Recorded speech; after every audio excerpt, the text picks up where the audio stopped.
नमस्कार, मैं Sujit Kumar Pandey light of India में आपका स्वागत करता हूं।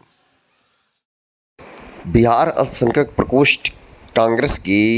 अध्यक्ष श्री मिन्नत रहमानी जी आज गोपालगंज पहुंचे। आपको बता दें कि गोपालगंज पहुंचे पर उनका जोरदार स्वागत किया गया है, जिसमें प्रदेश प्रवक्ता श्री इमरान शेख तथा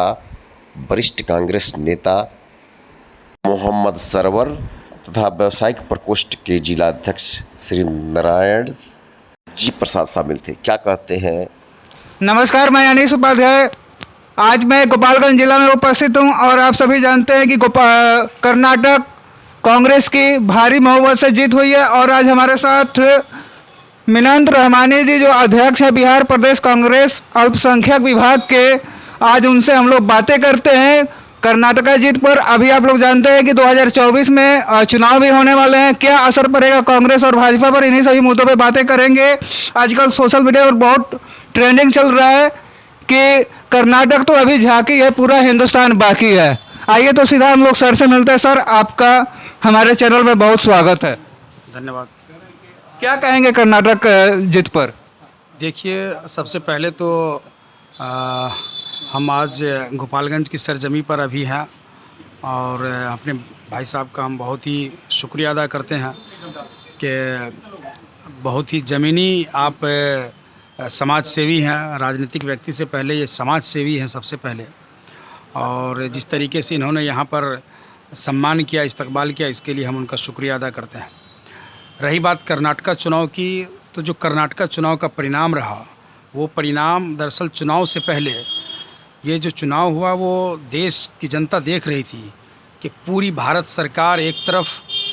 पूरा सरकारी तंत्र एक तरफ, और दूसरी तरफ कर्नाटक की आवाम थी, जो वैसी जनता जो कहीं ना कहीं महंगाई से प्रताड़ित थी। और जब जनता महंगाई से प्रताड़ित रहती है और उसको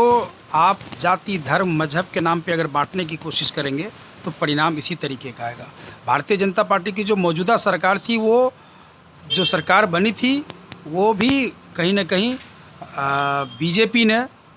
विधायकों को ख़रीद फरोख्त करके वो सरकार बनाई थी।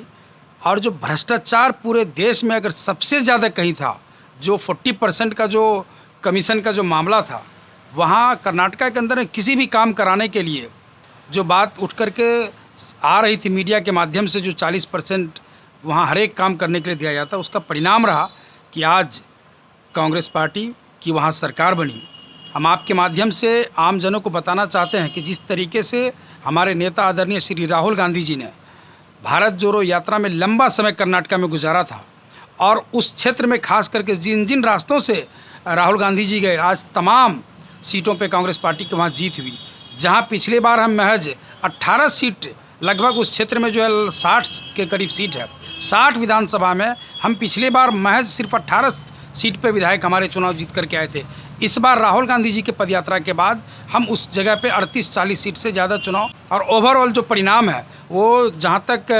तारीख इस बात की गवाही दे रही है कि कर्नाटका के अंदर में इतना बड़ा मैंडेट जो है पिछले 25-30 वर्षों में किसी भी पार्टी को नहीं मिला था। तो ये जिस तरीके से राजनीति का स्तर नीचे किया गया प्रचार प्रसार के दौरान, जिस तरीके से हमारे देश के माननीय प्रधानमंत्री श्री नरेंद्र मोदी जी ने ऐसे ऐसे शब्दों का चयन किया जो कहीं ना कहीं हम सब लोगों को आहत किया, और उसी का परिणाम रहा कि आज कर्नाटक की जनता ने महंगाई के खिलाफ जाकर के वोट दिया, जाति, धर्म, मजहब को बांटने के खिलाफ जाकर के वोट दिया। देश के अंदर मोहब्बत और पैगाम का जो एक सिलसिला चल चुका राहुल गांधी जी का, उसके नाम पर वोट मिला। सर, वहाँ पे बड़े बड़े दिग्गज लोग गद्दा को भी भांजते हुए देखे गए, तो किसकी कृपा रही, बजरंग दल की कि बजरंग बली की?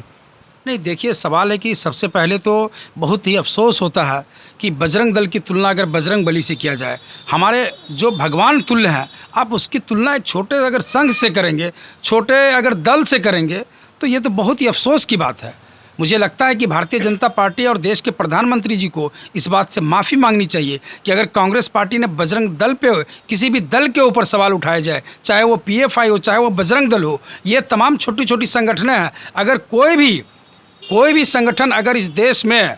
जाति, धर्म, मजहब के नाम पर या देश के खिलाफ अगर कोई काम करेगा, उसको तो प्रतिबंधित करना ये सरकार की जिम्मेवारी होती है। लेकिन जिस तरीके से बजरंग बली के नाम को जोड़ा गया, ये उसी का परिणाम रहा है कि आज बजरंग बली जी ने किस तरीके से उनको दिखाया। देखिए, हम लोग जाति, धर्म, मजहब किसी भी जाति धर्म मजहब की बात नहीं करते हैं। हम लोग तो विकास और डेवलपमेंट की बात करते हैं और वैसे संगठन को प्रतिबंधित करने की बात करते हैं जो देश के लिए समाज के लिए खतरा होता है। इसलिए वहाँ कोई ये चुनावी फैक्टर था ही नहीं, क्योंकि भारतीय जनता पार्टी के पास जब भी कोई चुनावी मुद्दा नहीं होता है तो वो हमेशा जाति धर्म मजहब के नाम को जोड़ने की कोशिश करती है, जिसका विफल परिणाम उनको देखने को मिल गया। सर, कर्नाटका चुनाव में कांग्रेस की जीत के बाद क्या असर पड़ेगा 2024 चुनाव में? देखिए, ये तो एक शुरुआत हो चुकी है,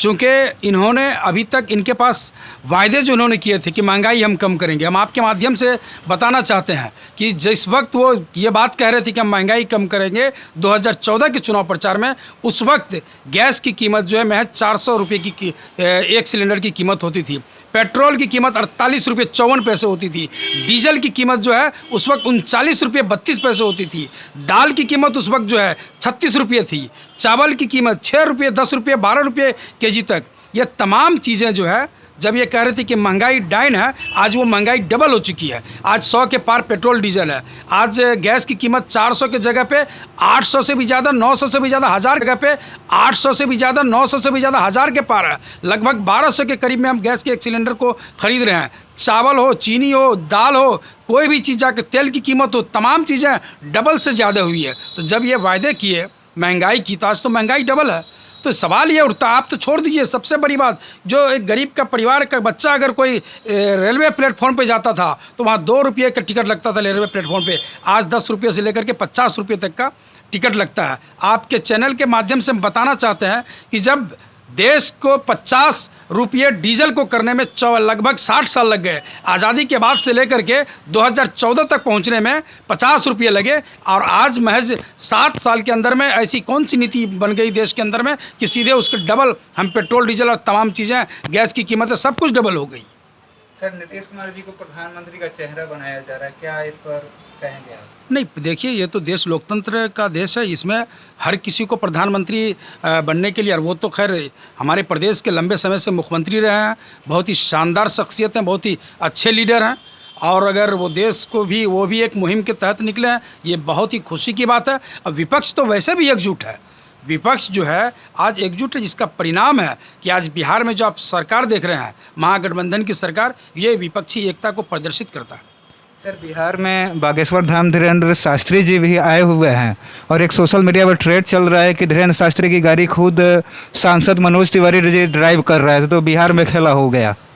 देखिए, भारतीय जनता पार्टी के पास यही सब धार्मिक मुद्दे होते हैं, और ये तो हमारे पास तो आज हम भूतनाथ बाबा के शरण में बैठे हुए हैं। हमारे पास अपने प्रदेश में इतने बाबा हैं कि हमें उन सब का आशीर्वाद प्राप्त है। तो ये थे हमारे साथ सर, ओवैसी की पार्टी बिहार में जिस तरह से सक्रिय हो रही है, खास करके पूर्वांचल के क्षेत्रों में, कांग्रेस और महागठबंधन के ऊपर इसका कैसा असर पड़ रहा है? नहीं, देखिए, दरअसल क्या है कि हम ओवैसी को ज़्यादा उनकी पार्टी को तवज्जो इसलिए नहीं देते हैं कि चूँकि हम भारतीय जनता पार्टी से हमारा टकराहट होता है, तो हम जान रहे हैं कि वो पार्टी जो भारतीय जनता पार्टी के लिए काम कर रही है वो उनकी बी टीम है। तो सवाल है कि हम तो कहते हैं कि जो लोग MIM में हैं वो बेकार MIM में है, वो भारतीय जनता पार्टी में जाएं, जिससे कि उनको मजबूती मिलेगी, फिर हम मुकाबला करेंगे। हमें तो मुकाबला करने की आदत है, जो सामने में खुल करके सामने आए, जो पीछे से वार करे तो हम तो उनको अपना विपक्षी मानते ही नहीं हैं। इसलिए वो तो भारतीय जनता पार्टी का एक हिस्सा है, एक विंग है, जैसे हर एक पार्टी का एक विंग होता है। हमारे पार्टी का विंग है NSUI, यूथ कांग्रेस, महिला कांग्रेस, उसी तरीके से भारतीय जनता पार्टी का युवा मोर्चा है, उसके बाद ये और भी कई सारे मोर्चा होंगे, उसी में एक MIM मोर्चा।